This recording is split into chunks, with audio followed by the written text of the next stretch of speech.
강혜신의 오늘의 미국.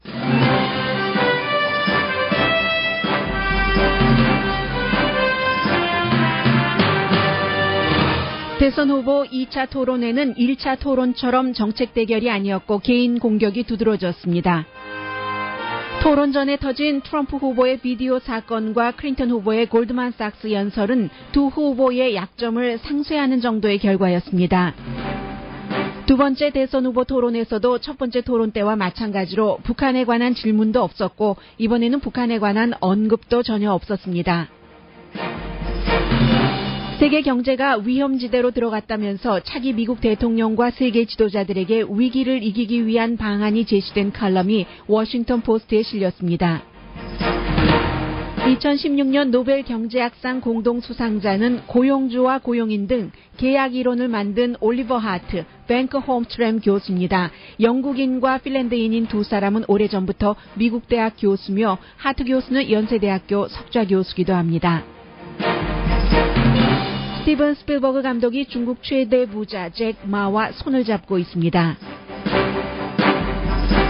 미국에서 가장 존중받는 저널리스트 찰리 로즈가 소피아라는 인공지능 컴퓨터와 인터뷰를 했습니다. 오드리 헵번을 모델로 만든 로버트입니다.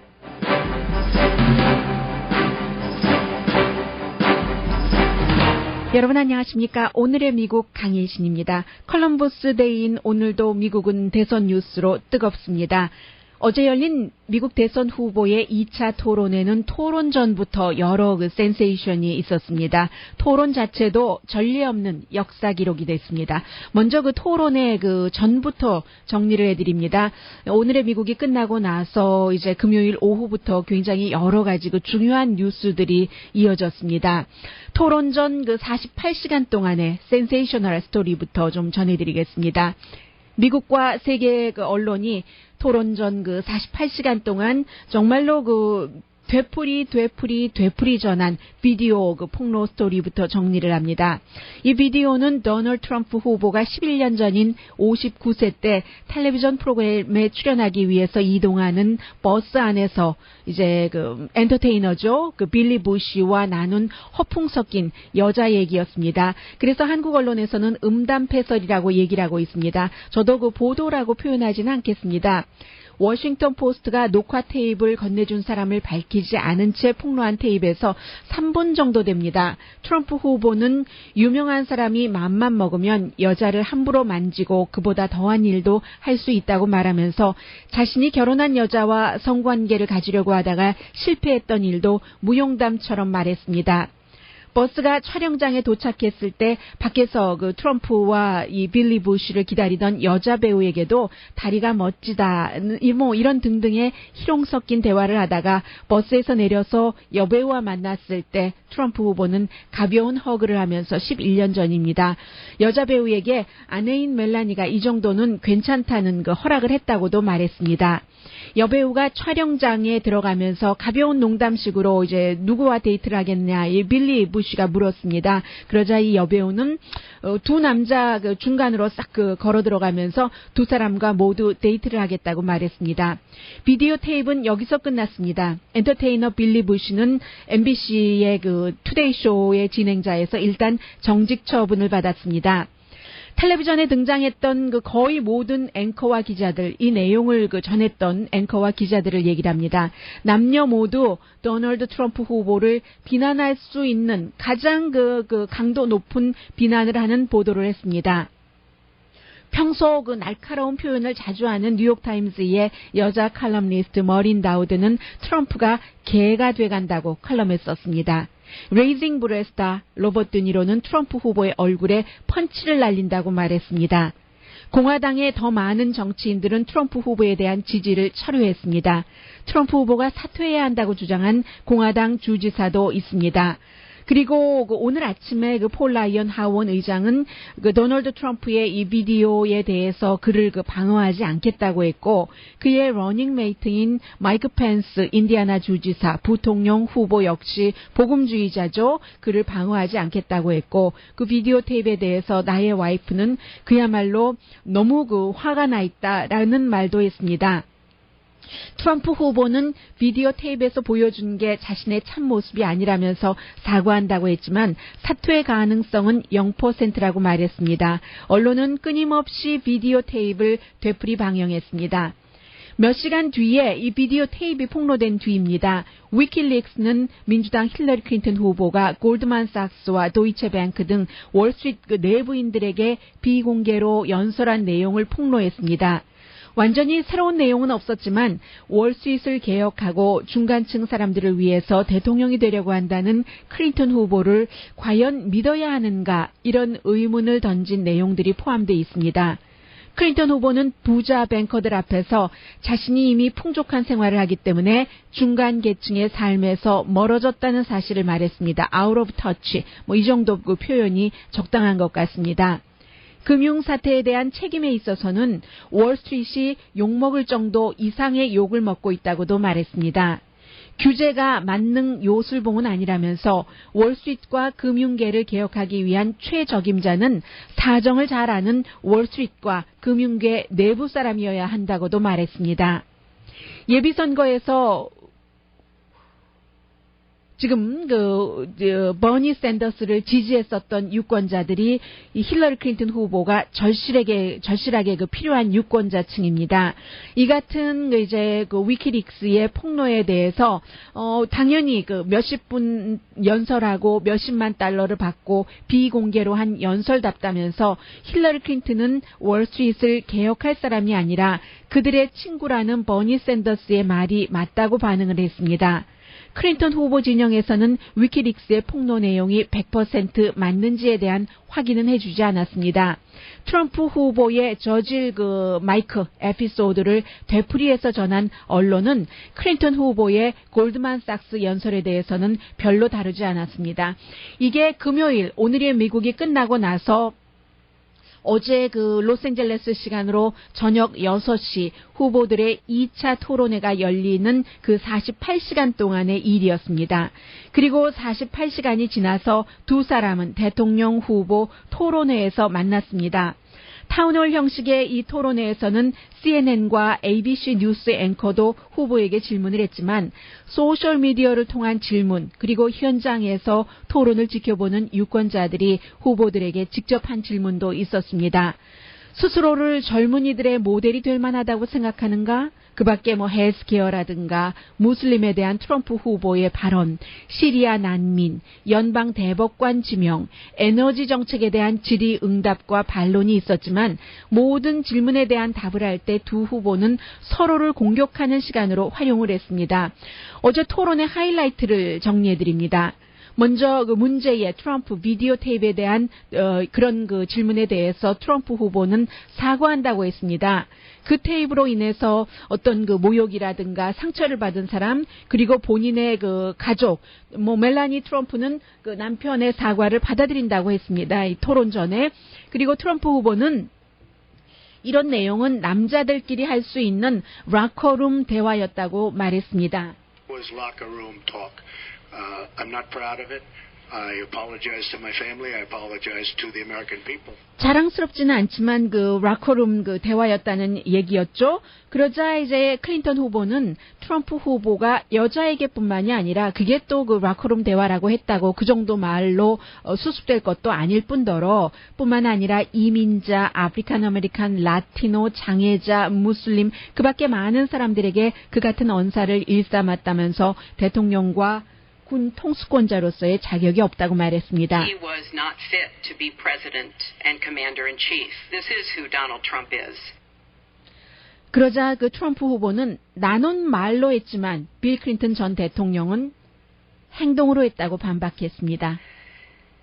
But it's not only women and it's not only this video. 네, 힐러리 클린턴의 말 이어집니다. About his fitness to be our president. Because he has also targeted immigrants, African Americans, Latinos, people with disabilities, POWs, Muslims, and so many others. 트럼프 후보입니다. If you look at Bill Clinton, far worse, minor words, and his was action. 그래서 이제 클린턴 대통령은 탄핵 재판을 받았고 변호사 자격증도 박탈당했으며 고발한 여성에게 폴라 존스를 얘기하죠. 85만 달러의 손해배상도 했고 힐러리 클린턴도 성학대 당했다는 그 여성을 빌 클린턴과 함께 비난했다고 공격을 했습니다. 사회자가 이제 힐러리 클린턴에게로 그 화살을 돌려서 이메일 사건에 대해서 묻자 클린턴 후보는 자신의 이메일이 해킹당해서 국가 안보에 해를 끼쳤다는 증거가 없다고 말했습니다. 트럼프 후보는 3만 3천 개의 이메일을 소환장을 받은 뒤에 지워버렸다면서 클린턴 후보는 거짓말장이라고 공격했습니다. 트럼프 후보가 토론에서 한 많은 주장은 사실과 다르지만 소환장을 받은 뒤 지워버렸다는 그 이메일 케이스에 관한 주장은 거의 맞습니다. 트럼프 후보는 나아가서 아무도 예상했지 못했던 말, 대통령 후보 토론회에서 부적절한 말을 해버렸습니다. 자신이 대통령이 되면 이 이메일과 관련해서 특별검사를 임명해 클린턴의 거짓 여부를 조사해 감옥에 넣겠다는 발언이었습니다.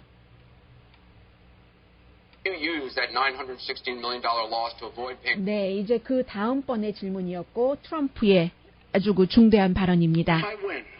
I am going to instruct my Attorney General to get a special prosecutor to look into your situation. 네, 토론이 끝나고 나서 거의 모든 전문가들은 러시아를 포함한 독재 국가에서나 새로운 정권 창출 이후에 정치 보복을 한다면서 트럼프 후보를 비난했습니다. 에릭 홀더 전 법무장관은 트럼프 후보의 발언은 분명한 위협이라고 코멘트했습니다. 다시 이제 트럼프 후보에게 질문이 이어졌습니다. 연방소득세에 관한 질문에서는 자신이 그 분명히 법을 활용했다고 말해서 결국은 특정한 기간까지 밝히지는 않았지만 연방소득세를 내지 않았다고 시인을 했습니다. Of course I do. Of course I do. 클린턴 후보의 비난이 잇따르자 그러면 당신은 지난 30년 동안 무슨 일을 했느냐고 반박을 했습니다. 클린턴 후보가 뉴욕주 상원의원으로 있을 때 만든 법에 따른 혜택이었고 클린턴 후보에게 정치헌금을 하는 기부자들도 다 하는 일이며 클린턴 후보야말로 말만 하지 행동이 없는 정치인 중의 정치인이라고 공격했습니다. 클린턴 후보가 자신의 지지자를 개탄할 만하다고 표현하고 구제불능이라고 한 말도 상기시키기도 했습니다. 트럼프 후보는 2명의 사회자에게도 여러 번 도전했습니다. 클린턴 후보는 발언 시간을 1분을 넘겨도 중단시키지 않고 자신은 1초만 넘겨도 제지한다는 등의 불만이었습니다. 클린턴 후보는 어제 토론 도중 시종일관 토론장에 앉아있는 유권자 앞으로 다가서며 준비된 정책 답변을 했고 트럼프 후보는 답변과 반박, 태도 모두 저돌적이었고 어느 정도의 불완전함도 보였습니다. 시리아와 러시아 이슈 등에 대해서는 자신의 부통령 후보와 의견을 달리한다는 발언도 했습니다. 그래서 이제 거의 모든 전문가들은 자신의 그 러닝메이트를 버스 밑으로 집어넣어 버렸다고도 평가합니다. 물론 힐러리 클린턴 후보도 긴장한 순간들이 있었습니다. 공직자의 공적 의견과 사적 의견이 다를 수 있는가 이런 질문에 대해서 클린턴 후보는 현실 정치에서 오는 필연성을 에브라함 링컨 대통령에 빗대서 답변했습니다. 그러자 트럼프 후보는 당신은 에브라함 링컨이 아니라 거짓말장이라고 공격을 했고 많은 사람들은 이 토론회장에 참석할 때 했었던 약속을 깨고 박수를 보내기도 했습니다. 그러나 토론 중에 분명히 드러난 사실은 정책과 이슈에 있어서 힐러리 클린턴 후보는 꿰뚫고 있었고 도널드 트럼프 후보는 정책을 잘 몰랐으며 전형적인 지도자 타입은 아니라는 것을 드러냈습니다. 상대의 장점을 묻는 마지막 질문에 대해 클린턴 후보는 트럼프 후보의 자녀들이라고 답했고 트럼프 후보는 클린턴 후보의 끝까지 포기하지 않고 싸우는 전투사 정신이라고 답했습니다. 클린턴 진영에서는 이미 오늘 아침 트럼프 후보의 이 말을 선거 캠페인용으로 활용하고 있습니다. 시작할 때 악수하지 않았던 두 후보는 끝날 때는 서로 손을 잡았습니다.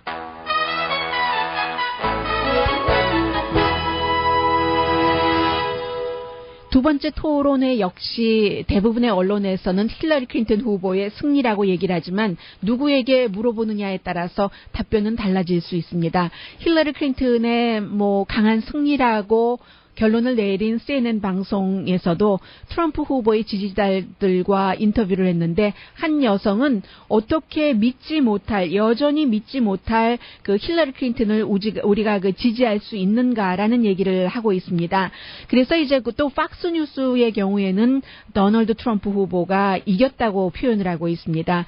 그것은 결국은 그 트럼프 후보의 첫 번째 토론회를 보고 나서 이제 기대 수준이 낮아졌었던 것도 있고, 그리고 이제 중요한 것은 도널드 트럼프 후보를 지지하는 사람들에게는 그만큼 그 트럼프 후보가 원하는 얘기들을 어제도 그 해줬습니다. 그리고 그 비디오 그 클립도 누가 보느냐 듣느냐에 따라서 반응이 다를 수도 있는 것이고, 힐러리 클린턴 후보의 경우는 굉장히 그 안전한 그 스크립으로 예상대로 별 실수 없이 이제 그 토론을 마무리했습니다. 그리고 오늘 아침 한국 언론에서도 그 지적하지 않는 것 같던데, 어제의 경우에는 두 번째 토론회에서도 첫 번째 토론회와 마찬가지로 북한 핵 문제에 관한 직접적인 그 질문이 없었고, 질문이 있었던 것은 부통령 후보 토론회였었죠. 그리고 그 부통령 후보 토론회에서도 북한의 핵 이슈에 대해서, 이 다가오는 위협에 대해서 어떠한 스텝을 밟을 것인가, 이 문제에 대해서 두 후보는 모두 그 다른 이슈를 설명하고 주장하는데 더 성의를 보였다고 할까요? 그런 분위기였고, 어제는 첫 번째 토론회에서는 대선 토론이요. 첫 번째에서는 다른 이슈 뭐 얘기하면서 북한 문제가 나오기는 했었으나, 어제는 그 직접적인 그 질문도 없었고 다른 문제를 다루는 도중에 나오지도 않았습니다. 그만큼 미국에서 지금 북한 이슈는 여전히 국제 이슈에 대해서 멀다 하는 것을 나타내주고 있고, 지금 그 각 후보에 관한 어떠한 그 지지도라든가 트럼프 후보의 그 여자 문제, 그런 그 비디오가 어떤 영향을 줄 것인가, 이 부분도 조금 더 있어야지 정확하게 드러날 것 같지만, 원래 처음에 폭로되고 나서는 이것이 그 트럼프 후보를 완전히 그 뱀밑으로 가라앉히는 것이 아닌가라고 얘기했는데, 이미 그 토론이 끝난 지금에서 볼 때는 그 정도는 아닌 것으로 보입니다.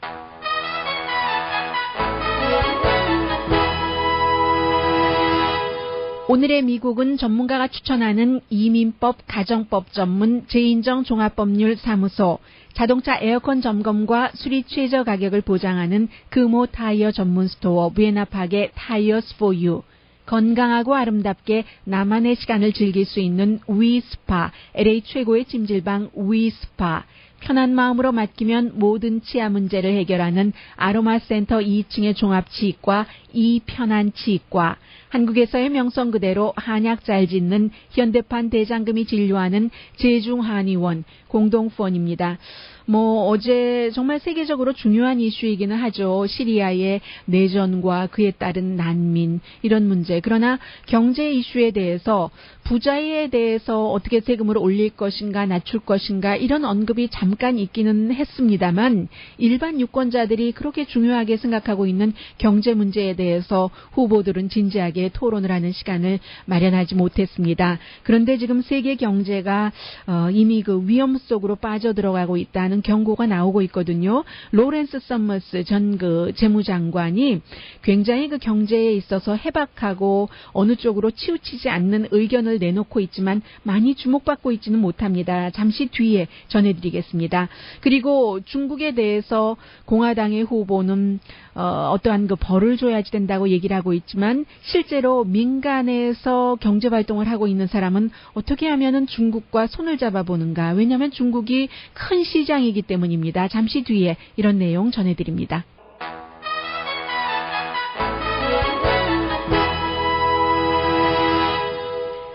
라디오 서울 방송 오늘의 미국 듣고 계십니다. 지금 세계 경제가 극박하진 않지만 이미 어느 정도 그 위험 지역으로 들어갔다라고 예상이 아니라 진단을 하고 있는 전문가들이 꽤 있습니다. 로렌스 서머스 전 재무장관이었고, 지난번 예비선거에서는 사실 버니 샌더스 후보를 지지를 했었습니다. 제가 이 내용을 말씀드리기 전에, 광고 나가기 전에 여러분들께 뭐 특별히 어느 쪽에 치우치지 않고라고 말씀을 드렸습니다만은, 다시 이 기사를 대하면서 제가 잘못 말씀드렸다고 정정을 해야지 되겠습니다. 긴축 재정이 아니라 이제 뭔가 정부가 돈을 써야지 된다, 이런 주장을 하니까 아무래도 공화당의 경제 정책보다는 민주당 쪽에 가깝다고 볼 수 있겠습니다. 그러나 공화당에서도 상당히 존중하는 그런 레리 서머스, 오늘 워싱턴 포스트에 실린 어피니언 글입니다. 세계 경제가 어느 상황이다 하는 것을 가장 최고 전문가라고 할 수 있으니까요. 그의 시각을 통해서 한번 보겠습니다. 지난주 워싱턴 DC에서는 세계 재무장관과 중앙은행 총재들의 모임이 있었습니다. 그 무드가 굉장히 침울했다고 전하고, 전체적으로 미국뿐만이 아니라 세계의 어떤 경제 성장 같은 것이 좀 부족하잖아요. 정체, 이렇게 표현을 해도 될 것 같고요. 게다가 사람들은, 정치인들 또 정책 위반자들이 인기 영합 발언만을 한다. 그런 것들이 결국은 현실성은 없는데 계속 분열시키고 불만을 일으킨다 하는 얘기를 하고 있습니다. 물론 지금 2008년처럼 극박한 위험은 아니고, 그때 이제 리먼 브라더스 무너지면서요.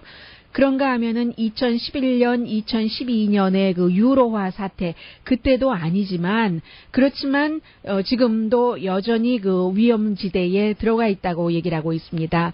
더군다나 이제 미국을 포함해서 각 나라의 정치인들, 리더들이 여러 가지 국민들에게 영향력을 잃고, 또 세계 경제가 검증되지 않은 위험한 영역으로 들어가고 있기 때문이라고 얘기를 하고 있습니다. IMF 국제통화기금은 세계 경제 성장 예상을 역시 원래 했었던 것보다 조금 낮췄고요.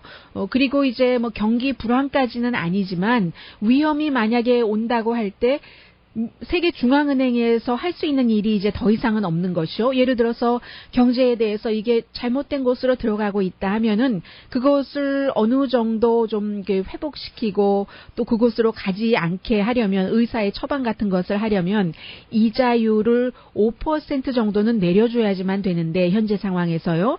그게 지금 어느 나라나 다 마이너스 이자율인 나라도 있는데 5% 지금 없잖아요. 룸이 없고. 그러면 양적 완화, 돈을 이제 국가에서 계속 푸는 것이요. 이것도 이제 더 이상은 할 수 없어졌기 때문이라고 현실을 다시 한번 인식시키고 있습니다. 지난 7년 동안 경제에 대해서 나아질 거야. 계속 이제 그런 낙관을 해왔었는데, 일단 지금 와서 보니까 완전히 그냥 갇힌 물이 돼버렸다 하는 것이요. 이자율이 낮은 것으로 누렸던 그런 세이빙 같은 것들이 많았죠. 돈이 남아 돌았지만 투자는 하지 않고 정체하는 이런 것.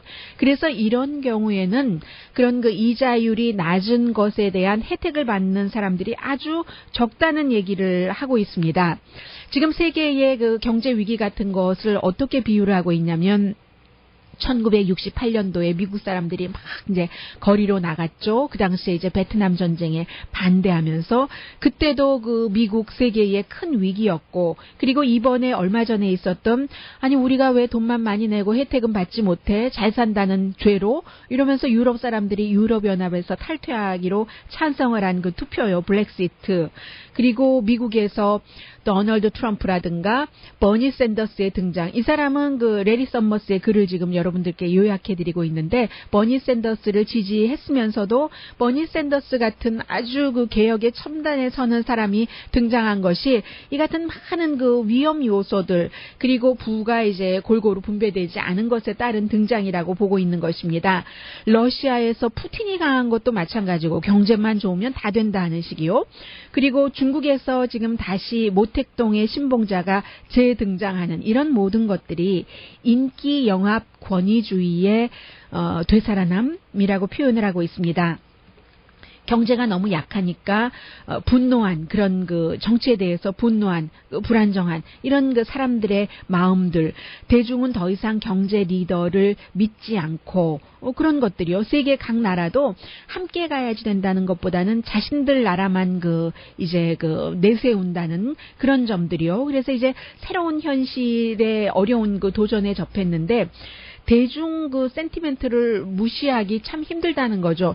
대중들이 캘리포니아주라든가 뉴욕이라든가 많은 어떠한 그 사람들의 성향이라든가 교육 정도라든가 아니면 그 수입 이런 것들이 다른 그 곳에 사는 사람들은 트럼프를 지지하는 사람들을 도저히 이해하지 못하는 거죠. 그러나 도널드 트럼프를 지지하는 사람들이 저 사람이 저렇게 허점이 많은데도 왜 지지할까 하는 이런 것들이요. 이 그 레리 서머스 입장에서 보면 그런 정서를 무시하기 힘들다는 얘기를 하고 있습니다.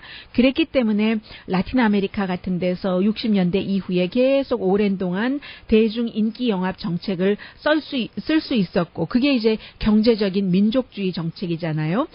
트럼프가 지금 많이 가지고 나오는 그런 것. 그런데 지금은 과거의 그런 시대와는 다르다는 얘기죠. 국제사회가 결국은 이미 함께 그 돌아가는 그 시대로 들어갔기 때문에 긴축을 벌이고 투자 경제를 하면서 이게 그렇지 않으면 그 다음 세대에게 너무 그 어려움이 된다는 얘기입니다.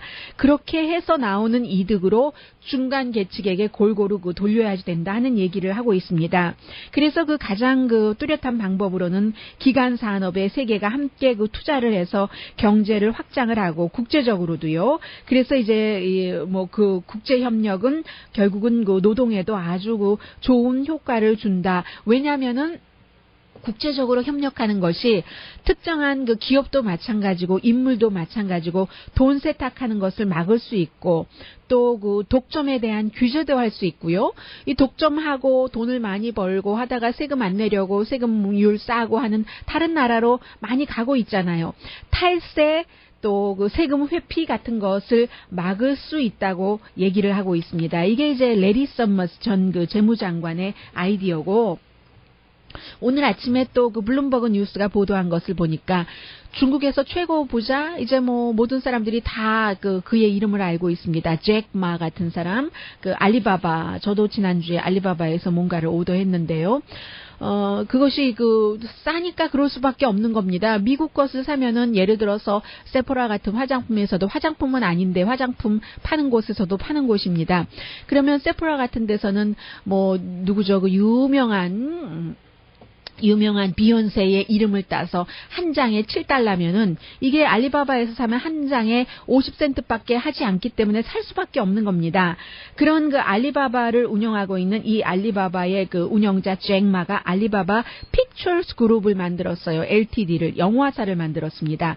그래서 지난해 말에 이 그 스티븐 스필버그 감독이 드림웍스의 이름을 그 엠블린 그 파트너스로 바꿨잖아요. 영화를 만들고 또 뭐 배분까지 다 하는 이 두 회사가 이제 손을 잡는다는 겁니다. 해서 알리바바 픽처스 LTD가 엠블린 파트너의 지분을 지금 그 사들이고 있는 것이에요. 그래서 이제 마케팅도 뭐 당연히 하고요. 한국의 어떤 회사가 제작하고 또 마케팅하고 분배하고 하는 것과 마찬가지죠. 그래서 이제 미국에서는 스티븐 스필버그 감독 같은 경우는 세계에서 두 번째로 큰 영화 시장 중국에 많은 것을 팔자 하는 것이고 중국에서는 이제 중국 커스터머의 그 요구요, 문화적인 어떠한 것들 때문에 이제 돈을 이제 그곳에 그 엠블린 파트너스에 투자를 하면서 엠블린 파트너스라는 스티븐 스필버그가 운영하고 있는 이 회사의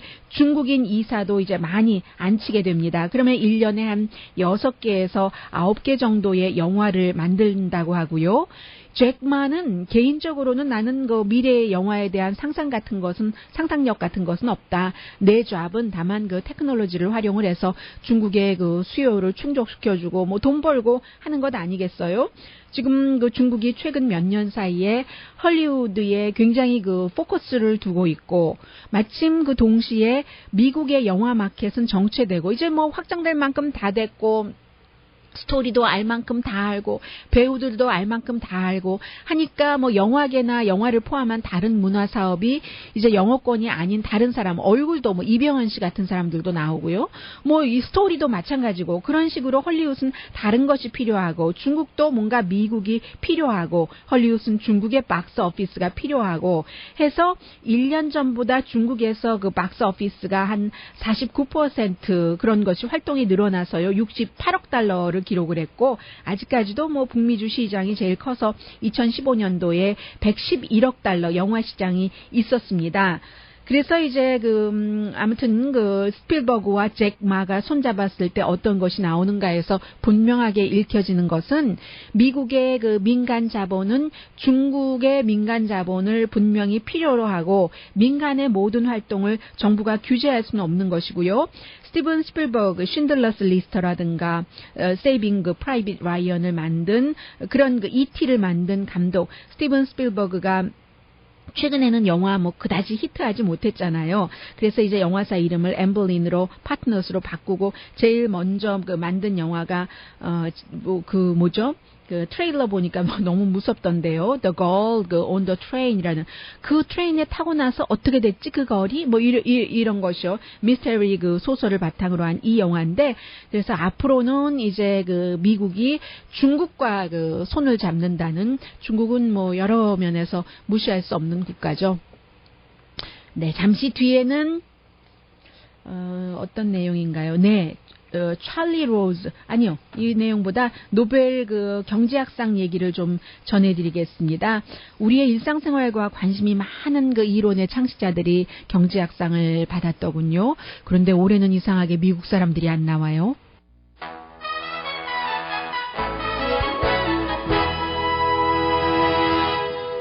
라디오 서울 방송 오늘의 미국 듣고 계십니다. 노벨 경제학상 수상자가 2명인데 미국 사람들은 아닌데 아주 오래전부터 박사학위도 미국 대학에서 받았고 미국 대학에서 가르치고 있는 두 사람입니다. 올리버 하트 하버드 유니버시티 교수고 또 2014년부터 연세대학교 상경대학교 석좌 교수로도 있다고 하네요. 원래 이제 영국에서 다 공부하고 나서 프린스턴 대학교에서 경제학 박사를 받았고 그리고 이제 영국인입니다. 뱅크 홈스트램 이분은 핀란드 사람이고 역시 유럽에서 공부하고 나서 78년도에 스탠포드 대학에서 박사를 받았는데 지금은 MIT 캠브리지에서 학생들을 가르치고 있습니다. 두 사람이 만든 이론이 계약 이론이라는 것인데요. contract theory라는 것인데 이게 보니까 여러 가지 서로 동의를 해야지 계약에 서명을 하잖아요. 동의하는 것을 이해하는 기본 이론을 만든 사람들이랍니다. 예를 들어서 우리가 가장 많이 하는 계약서가 뭐가 있나요? 보험 계약서. 뿐만이 아니라 회사에 입사할 때 고용주와 고용인 간의 계약서, 또 이제 재산권에 관한 여러 가지 부동산 계약권도 있을 테고요. 그래서 이것이 개인과 개인에서뿐만이 아니라 국가 차원에서 정부와 민간 차원에서 어떻게 하면 이 계약이라는 것이 합리적으로 돼서 이렇게까지 발전하는 이론이라고 하거든요. 예를 들면은 지금 현재 미국에서 감옥은 국가가 운영하는 것이 좋으냐 아니면 민영화하는 것이 좋으냐. 그리고 이제 특히 핀란드 교수인 뱅크 핀란드 사람이지만 미국에서 가르치고 있어요. MIT 뱅크 홈스트램 교수의 특별한 이론이 인센티브의 위험성에 대해서 강조를 했답니다. 예를 들어서 위험성이 높은 일을 하는 사람들, 신체적인 위험이라든가 하는 거 안전이요. 그런 업계는 좀 봉급을 고정시켜야지 되고 그밖에 이제 안정된 꼭 신체적인 것뿐만이 아니라 여러 가지로 좀 위험성이 있는 그런 업계요. 그에 비해서 좀 안정적인 그런 업계에서는 좀 일한 결과에 따라서 보너스를 주고 리워드를 주고 하는 것이요. 특히 이 교수가 강조를 했었던 부분이 CEO의 리워드가 어느 정도여야지만 적당한가. 교사도 마찬가지로 교사가 일을 잘했을 때 그냥 똑같이 대우하는 것보다는 리워드를 조금 주면은 되는 것이 아닌가. 그리고 어떤 직원이 한 회사에 들어가서 일을 할 때 직원이 일을 하는 게 매년 달라질 것 아니겠어요. 어느 정도까지 가속도가 붙어서 막 잘하다가 또 어떤 순간에는 딜레마에 빠져서 능력 이하로 발휘될 수가 있겠고 그런 것들을 이제 연구를 한 것이고 이 또 하나의 계약 이론이라는 것은 퀄리티와 비용 절감. 우리 스몰 비즈니스를 하시는 분들께서도 늘 고민하시는 그 분야입니다. 노벨상 그 경제학상 수상자들이 만들어 놓은 이 이론이요. 그래서 이제 그 민간 기업에서는 대체적으로요, 그 인센티브를 비용 절감하는 것보다 좋아한다. 그런데 요즘에는 비용 절감을 더 좋아하는 그런 그 민간 기업이 더 많은 것 같은데요. 그래서 결국은 이러한 것들이 경제 계약 이론이지만 경제를 넘어서 법과 정치에까지 간다는 거죠. 좀 전에 말씀드린 것처럼 감옥에서의 예를 들면은요, 이런 것들입니다. 그래서, 정말 그 오래전부터, 두 사람이 지금 68세와 그 올리버 하트 교수가, 하버드 교수가 68세고, 뱅크 홈스트링 교수가 아마 69세 아니면 67세인 것 같은데요.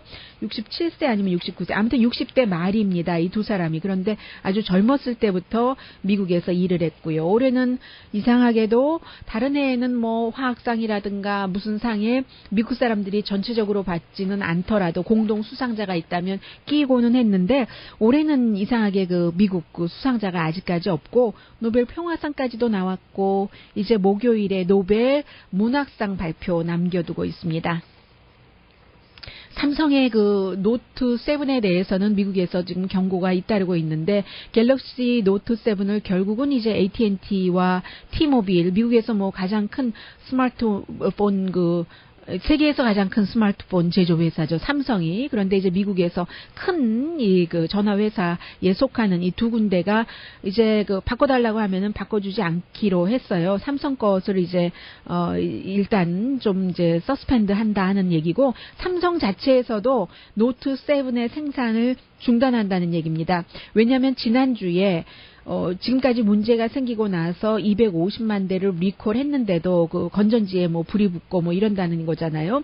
그런데도 지난주에도 4번이나 바꾼 그 삼성 갤럭시 노트 7에 불이 붙었다 하는 그 소비자의 보고가 들어갔기 때문에 결국은 이 두 회사에서 더 이상은 삼성 것을 취급하지 않는다는 얘기입니다. 저는 어제 깜짝 놀랐어요. 찰리 로즈가 로봇과 인터뷰를 하는 것을 제가 드디어 보고야만 것입니다.